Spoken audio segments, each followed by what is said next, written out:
Prometeo fue un dios que robó el poder del fuego a otros dioses y le dio su control a los mortales. En esencia, nos dio la tecnología, nos dio poder. Quien controla la tecnología controla el mundo. El Imperio Romano lo controló porque hizo caminos. El Imperio Británico lo controló porque hizo barcos. Norteamérica la bomba atómica y así ha sido siempre.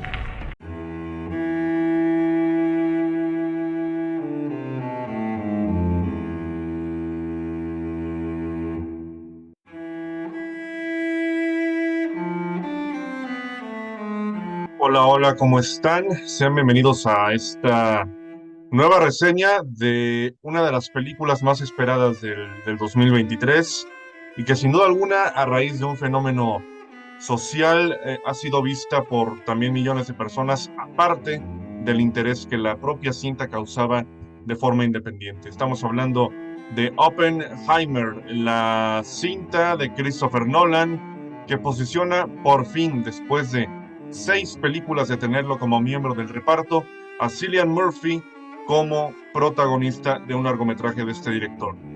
Un actorazo, sinceramente, un actorazo Cillian Murphy, que no sé qué otra actuación vaya a haber este año en términos probables de nominación al Oscar, pero de algo podemos estar casi seguros, que Cillian Murphy se va a llevar su nominación como mejor actor principal para la próxima edición de los premios Oscar en marzo del 24, en dado caso de que se lleven los Oscar, si es que la huelga de actores no termina por truncar todo este proceso habitual año con año. Es una película bastante larga, es una cinta de 3 horas de duración, es la más larga de la filmografía de Christopher Nolan y a su vez es la primera cinta con clasificación restringida del propio director en 20 años, siendo la última Insomnia. Tenemos a Cillian Murphy como Robert Oppenheimer, este hombre que a día de hoy se le considera como el padre de la bomba atómica, ya que todo lo que acontece en la película es el desarrollo, la planificación, los estudios de todo lo que pasaba mientras la Segunda Guerra Mundial se terminaba y posterior a la muerte del Führer en 1945. ¿Qué fue lo que pasó en agosto de 1945 también? Bueno, la detonación de artefactos explosivos tanto en Hiroshima como en Nagasaki, apropiándole el título de padre de la bomba atómica de ahí hasta la fecha a Robert Oppenheimer. Pero no es el único personaje importante que aparece en la cinta. Tenemos breves momentos de Albert Einstein, con quien el propio Oppenheimer se acerca para preguntar y pedir consejo sobre determinados riesgos que su proyecto estaba o podría causar en el mundo entero en caso de que algo saliera mal. Pero aparte de Cillian Murphy, hay que hacer mención especial a 2 personajes. Kathy Oppenheimer, la esposa del protagonista, interpretada por una fantástica Emily Blunt, y a Lewis Lichtenstein Strauss, que es personificado por Robert Downey Jr. El juego que le dan a Downey Jr. en esta película es simplemente fantástico. En 3 horas de metraje le dan a Lewis Strauss el metraje suficiente, valga la redundancia un poco en la palabra, para que el espectador pueda entender el tipo de juego que este hombre está manifestando ante varias de las personalidades más importantes del gobierno estadounidense, ya que el propio Strauss tenía muchísimo que ver con el Consejo de la Estabilidad Atómica y fue presidente de una de esas asociaciones mientras se llevaba a cabo todo lo que acontecía con Oppenheimer en Los Álamos, en Nuevo México, para planificar la detonación de un artefacto explosivo en determinado punto de Japón para poner fin así a la Segunda Guerra Mundial. Lewis Strauss tenía planificado llegar a la Secretaría de Comercio y juegan muy bien con su personaje, juegan muy bien con esa especie de eh, antagonismo y animadversión con el protagonista que, dicho sea de paso, vemos un montón de momentos de Cillian Murphy mostrando diferentes facetas de su personalidad, del del dolor que le otorga a Oppenheimer y de cómo ha madurado como actor con el paso de los años. Se le conocía en la trilogía del Batman de Christian Bale como el espantapájaros, le dieron un rol mínimo. Es conocido también por la serie Peaky Blinders, y aquí le dan posiblemente el papel de su vida, posiblemente el papel de su vida, y vemos esta doble cara de la juventud planificadora, audaz, sagaz, inteligente, desafiante de Oppenheimer, su juventud, y ya la parte post-guerra mundial, cuando se le realiza una audiencia de seguridad en 1954, y la gran mayoría de las cosas, si no es que todas, las importantes en todo el sentido de la palabra de la película, giran alrededor de esta audiencia de seguridad. Un espacio pequeño en donde se sienta uno enfrente de diversas personas, y ahí acontecen muchísimas revelaciones que a Oppenheimer le terminan a futuro perjudicando. Su imagen pública se ve disminuida, se le saca de este programa de la parte atómica porque el hombre estaba en contra de la expansión de las armas nucleares, a raíz de lo que causó la doble detonación tanto en Hiroshima como en Nagasaki, causando miles de muertos por esta radiación causada por los artefactos. En esta audiencia de seguridad hay varias escenas que dices tú, qué bien dirige Nolan a sus actores. Hay una en particular, y de esto va también la clasificación R restringida de la cinta, acá en México es B15, en donde tenemos a un personaje interpretado por Florence Pugh, que había sido la amante de Robert Oppenheimer previo a su matrimonio con Katie, y que propio era un medio para conseguir un fin. Es decir, que todo lo que pasaba en esa relación, de acuerdo con lo que lo muestran en la peli, era nada más de un lado. La parte de Florence Pugh no mostraba mucho interés, solamente quería placer físico. Nos muestran tal cual escenas cortas, pero explícitas, de relaciones sexuales entre Oppenheimer y el personaje de Florence Pugh de nombre Jean, que tuvo un destino bastante trágico, y que a Oppenheimer eso lo terminó carcomiendo en determinado punto de la película, por lo que significaba también su relación de confianza con ella. Él confiaba en ella, él era quien le enviaba flores, quien iba a visitarla, mientras esta era muy renuente. Y hay un par de escenas en la cinta, ambas con relación en este contacto físico cercano. Uno en donde pronuncian un texto hindú que pertenece al Mahabharata, por lo cual también está siendo bastante controversial en este país, que mientras pronuncia estas palabras, el personaje de Florence Pugh se pone el libro en su pecho desnudo, mientras Oppenheimer lee, y siguen manteniendo este contacto físico cercano. Y en ese texto se lee una de las frases que Oppenheimer pronuncia en un discurso en agosto de 1945, posterior a la detonación de las bombas, que dice que es el destructor de mundos, que es casi como el mensajero de la muerte. Y esa escena es una, y la otra es un juego fantástico de la imaginación, y cómo juega en la parte íntima y a la vez no juega, porque al final todo está en su cabeza. Hay un movimiento de cámara mientras Oppenheimer está contando algunas de las cosas importantes en este interrogatorio, teniendo a su esposa en un asiento atrás, cómo gira la cámara enfrente de quien lo entrevista, y mientras está girando vemos a Oppenheimer de repente con traje, y de repente lo vemos con todo el pecho completamente desnudo. Y después vemos que la actriz Florence Pugh está sobre Oppenheimer y están manteniendo relaciones enfrente de toda especie de gente importante de la abogacía y de aquellos que les están haciendo preguntas a todas las personas que conocían a Oppenheimer y al propio Robert, pero todo se lo está imaginando. Está tan bien hecha esa escena, pero a la vez ves que Oppenheimer es un personaje sumamente atormentado. El sonido juega mucho en esta película, tanto a nivel personal como a nivel colectivo.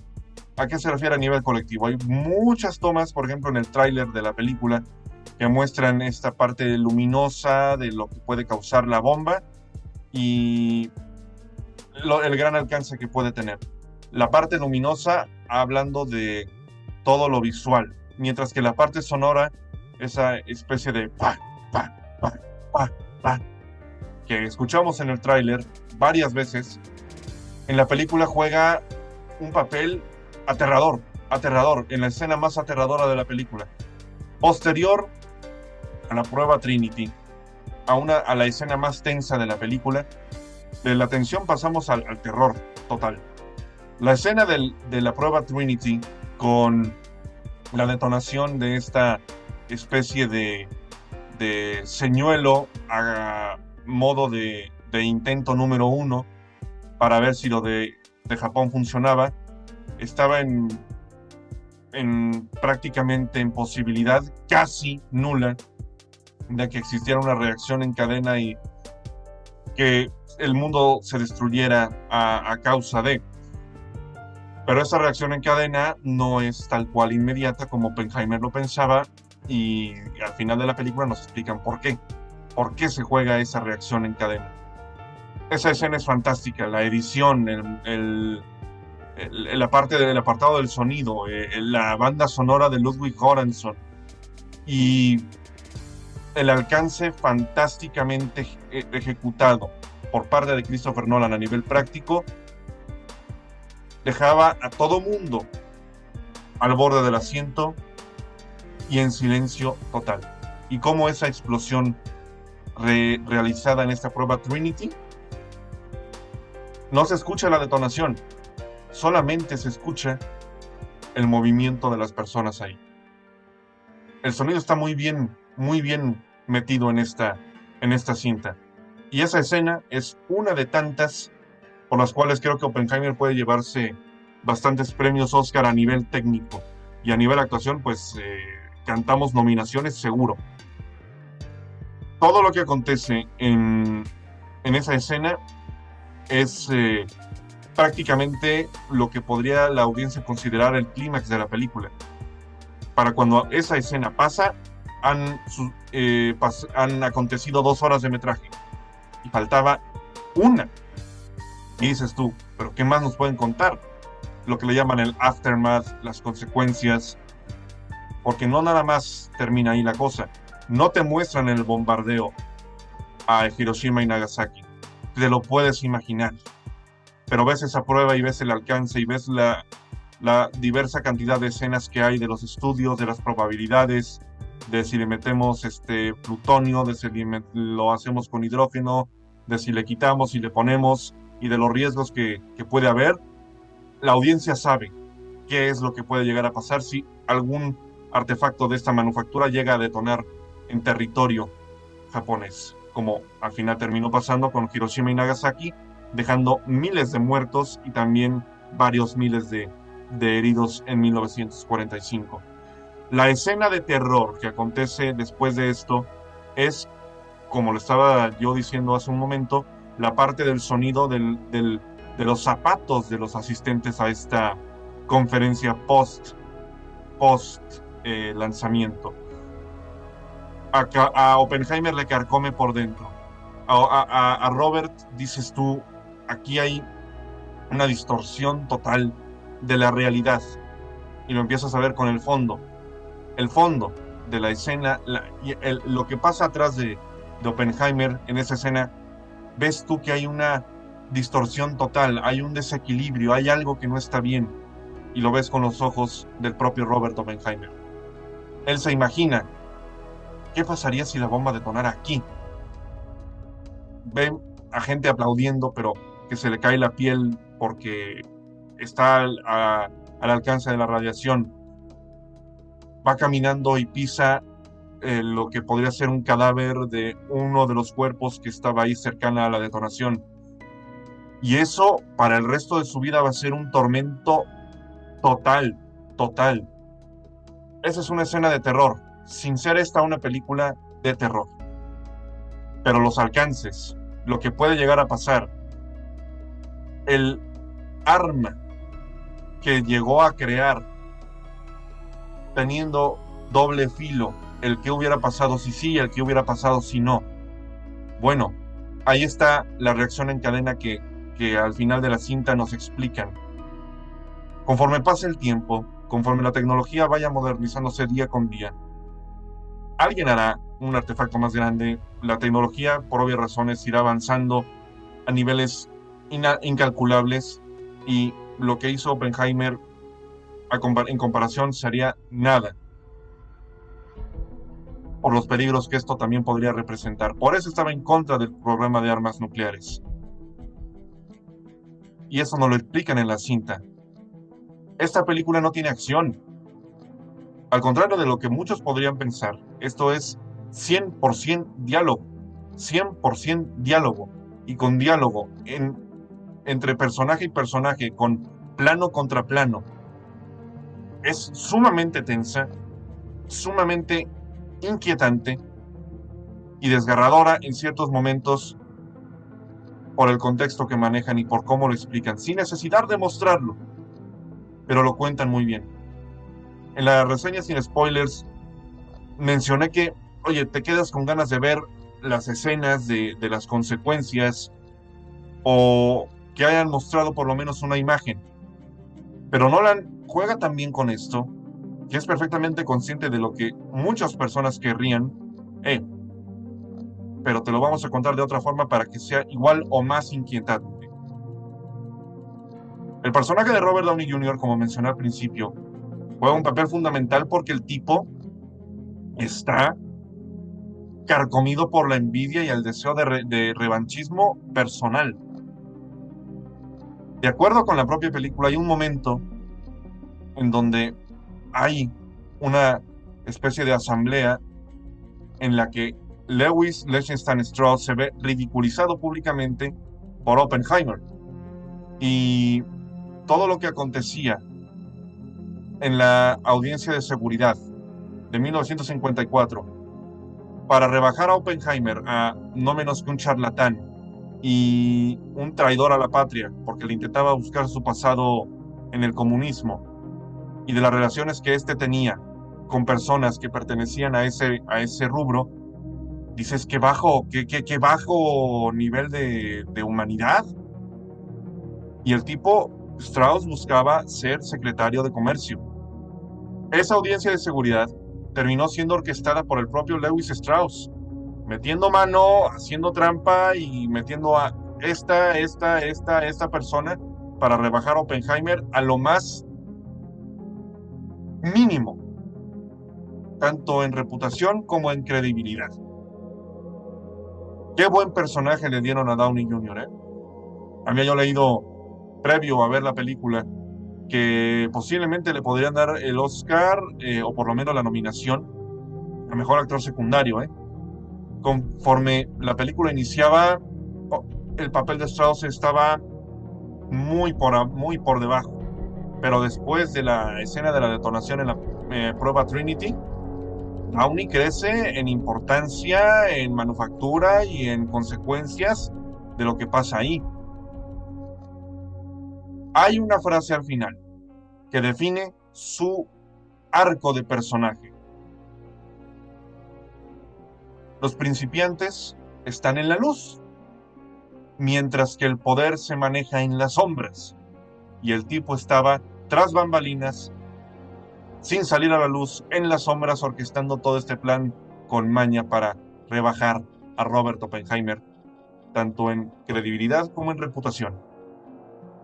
Y al final, cuando le niegan esta Secretaría de Comercio, mencionan un nombre: John F. Kennedy. John F. Kennedy, un joven que en ese momento tenía más afinidad con Oppenheimer que por el propio Strauss. Y dices tú, y aquí ya están manejando también una especie de teoría de quién pudo estar detrás de cierto acontecimiento con John F. Kennedy en los Estados Unidos. Aparición especial de muchísimos actores de renombre, como Kenneth Branagh, tiene una aparición mínima, de Rami Malek como un periodista que termina desvelando las verdaderas intenciones de Lewis Strauss con Robert Oppenheimer, lo cual causa la animadversión de varios personajes políticos y científicos con Strauss, y de Gary Oldman como el presidente Truman. Qué importante es esa escena en la que se reúne con Oppenheimer, en la que dice: a nadie le va a importar un carajo quién realizó la bomba, lo que importa es el quién la detonó. Recordamos que fue Estados Unidos quien lanzó las bombas, pero no nos acordábamos de quién era la persona responsable o la cara pública de la propia creación de este artefacto, que en este caso es Robert Oppenheimer. ¿Qué hubiera sucedido si estos artefactos terminaban en manos de los nazis? ¿Quién sabe? ¿Qué hubiera sucedido si la detonación hubiera causado la destrucción del mundo? Pues prácticamente estamos a día de hoy con esta interrogante, ¿no? El qué hubiera sucedido. Se le conoce a Oppenheimer por esta realización de artefactos, y aún así, cuando termina la película, dices tú, qué pesado, qué pesado. Es un peliculón de arriba a abajo. Hay momentos en los que el ritmo sí puede parecer un poco lento en demasía, y que algunas situaciones podrían haberse resuelto de una manera más rápida para cortarle esa duración de 3 horas. Pero el extraordinario manejo de personajes en la cinta, la importancia de los mismos, cómo con una frase terminas aniquilando a otro sin necesidad de mayor diálogo, como es el caso del personaje de Rami Malek, y la parte emocional del protagonista y de todo el resto de actantes en escena en lo relacionado con la prueba Trinity y la detonación de la bomba, es una masterclass de Christopher Nolan. Posiblemente sí sea su mejor película, posiblemente sí, pero a nivel personal, a este momento no es la que más me gusta, y eso que es un peliculón, de arriba a abajo. Me gusta más que Tenet, sin duda alguna.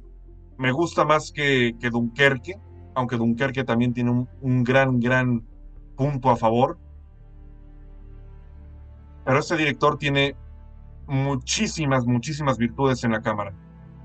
Podría considerarme yo nolaniano, tal vez, pero es una película completa que te cuenta la historia, el ascenso y la tragedia, el descenso también, de uno de los personajes más importantes en la historia de los Estados Unidos, por el alcance y por lo que estaba aconteciendo y en el tiempo en el que se realizó, por lo que finalmente él es conocido.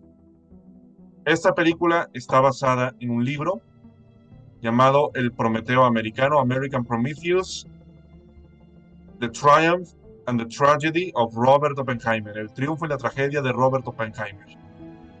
Y qué barbaridad de producto para lanzar en este verano de 2023. Si a mí me preguntan cuál sería mi ranking de las 3 mejores películas del año de momento, sin orden específico, Misión Imposible 7, Oppenheimer y Spider-Man Across the Spider-Verse, sin problema. Hay una película en agosto que tengo muchísimas ganas de ver. Ya saqué un video al respecto de mi opinión de por qué es importante el lanzamiento de esa película, The Number Sound of Freedom, un video que ha tenido un apoyo impresionante, lo cual se agradece bastante, por todo lo que trata y por esta especie de necesidad de conciencia, porque sí que se necesita. Una película de esa manufactura en estos tiempos más que nada. En estos tiempos es más que necesaria. Esa película yo creo que también puede entrar en el top de lo mejor del año. Habrá que verla, cómo funciona en guión, en montaje, en desarrollo de personajes y en todo. Pero lo que es Oppenheimer en este sentido sí está en lo mejor del año, y estoy seguro de que Sound of Freedom, que llega el 31 de agosto a las salas de cine en México, también podría colarse ahí en lo mejor del año sin ningún tipo de problema. Ángel Lavada Garmendia para todos ustedes, gracias por estar y espero que estén muy, pero que muy bien. Y si les gusta el contenido o es la primera vez que nos ven, ahí está abajito el botón de la suscripción para que le den clic y en la campanita para que estén atentos a todas las notificaciones. Hasta luego. We knew the world would not be the same. Few people laughed. Few people cried. Now I am become death, the destroyer of worlds.